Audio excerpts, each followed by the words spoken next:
Every trader dreams of that clean click the day the noise fades, the candles slow down, and your hands stop shaking on the mouse. What almost nobody tells you is that before that moment, you pass through a corridor with no lights. It isn't failure.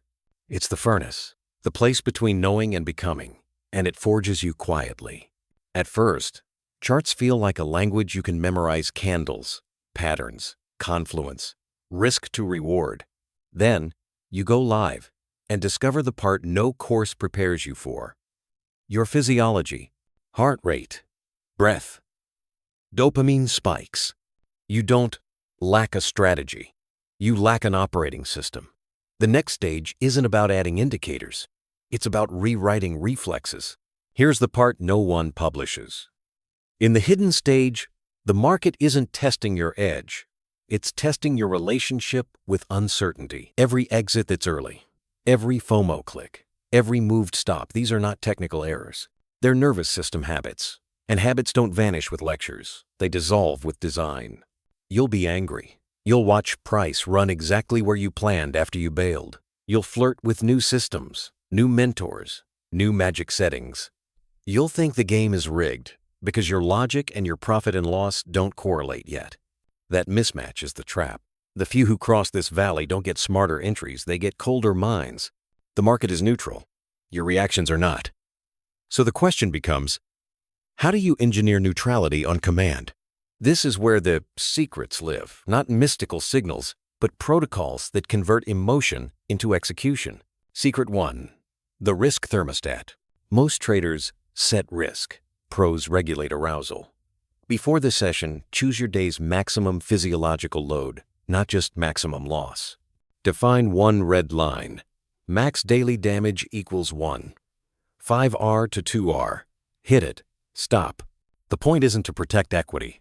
It's to protect state. Your edge only exists when your state is stable. Secret 2. The 2 trade law. You don't beat impatience by trading more. You starve it. Allow only 2 A+ attempts per session, pre-declared. Anything not pre-declared is automatically a pass. Scarcity repairs discipline faster than lectures. Secret 3. Cool down windows. Wins cause more blown accounts than losses. After any win is greater than 1R, enforce a mandatory 15-30-minute screen dim cooldown. Don't review. Don't scout. Don't just look. Let chemistry reset before your next decision. Secret 4. The pre-trade brief. 30 words. Reduce each setup to 30 words you can say out loud. Trend up, pull back to VWAP plus 20 EMA. Seller exhaustion on decreasing volume. Stop below prior pivot. Target at ADR high. Void if delta flips. If you cannot compress it, you cannot execute it.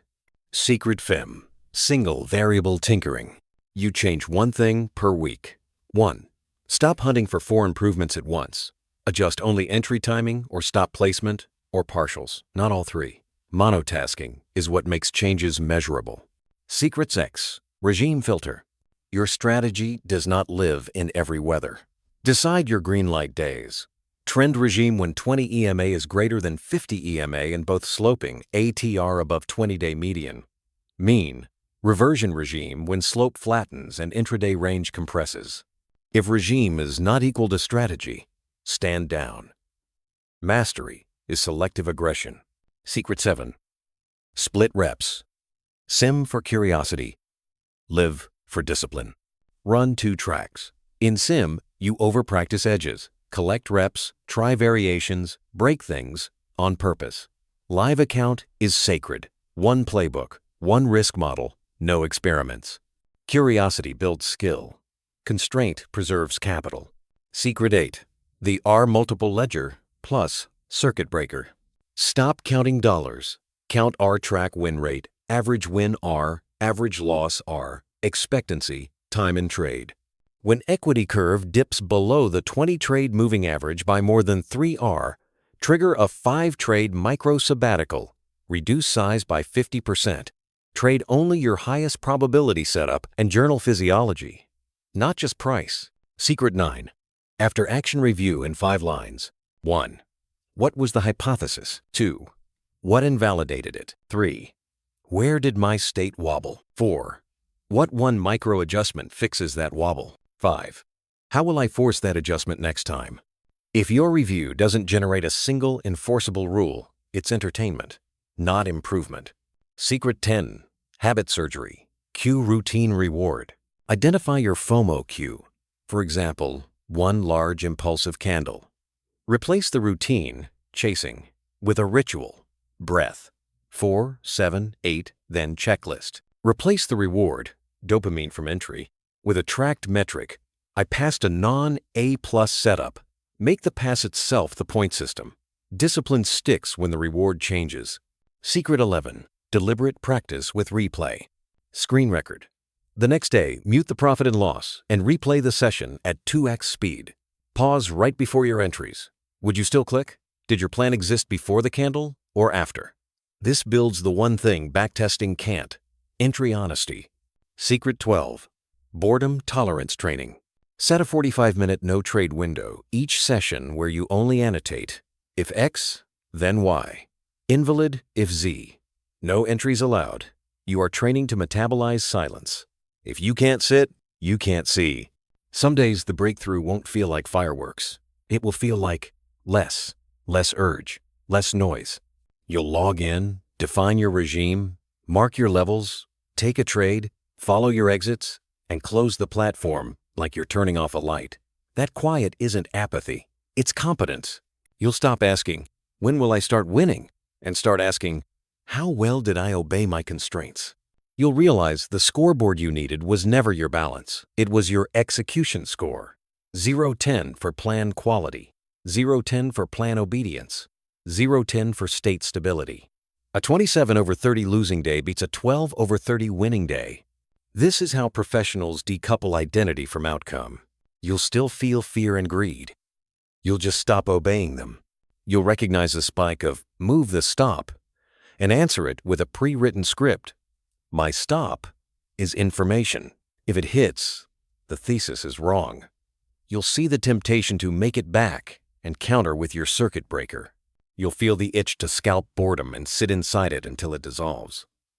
This is how neutrality is built, not by deleting emotion, but by outperforming it. Your relationship with money will change too. Capital becomes a vote of confidence you cast only on A+ evidence. You'll retire the 5% YOLO and replace it with a risk ladder that grows by rules. Increase size 10% only after 20 trades with positive expectancy. And drawdown is less than 3R. No exceptions. Growth becomes earned, not felt. You'll notice life echo the charts. The patience you train with price shows up in conversations. The pause you practice before entries shows up before replies.